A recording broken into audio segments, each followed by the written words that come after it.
अस्सलाम वालेकुम रहमतुल्लाहि वबरकातुहू। आज हम फ्लू या इन्फ्लुएंजा के बारे में बात करेंगे। इन्फ्लुएंजा को वबाई बीमारी कहा जाता है। ये सर्द मौसम में ज़्यादा होती है। सर्द मौसम में आपने नोटिस किया होगा हर जगह फ्लू शॉट्स के नोटिस लगे होते हैं कि आप फ्लू शॉट लगवा लीजिए। फ्लू शॉट लगवाने के अलावा आप चाइनीज़ मेडिसिन से भी सेहतियाब हो सकते हैं। आपको मैं इन्फ्लुएंजा के बारे में थोड़ा सा समझाऊंगा कि इन्फ्लुएंजा किसको जल्दी हो जाता है। हर वो मर्ज उस इंसान को असरअंदाज होगा जिसका इम्यून सिस्टम या क़ुव्वत मुदाफ़त कम होगी।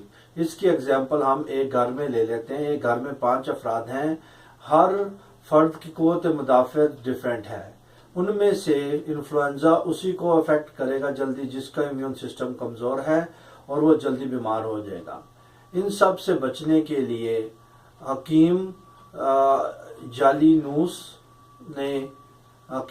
नूस ने कहा है कि आप गाय का घी इस्तेमाल करें तो आप हर किस्म की वबाई बीमारियों से बच सकते हैं। प्याज को सिरके में भिगो के लेने से भी इन्फ्लुएंजा से सेहतियाबी हासिल की जा सकती है। इसके अलावा खुराक में दूध, गोश्त और मछली का इस्तेमाल कर सकते हैं। इसके अलावा चौधरी क्लिनिक पे हमने इम्यून बूस्टर के नाम से कैप्सूल बनाए हैं। हलाल कैप्सूल हैं जिनमें लिंकजी, कार्डिसेप और जिंक्सिंग शामिल है।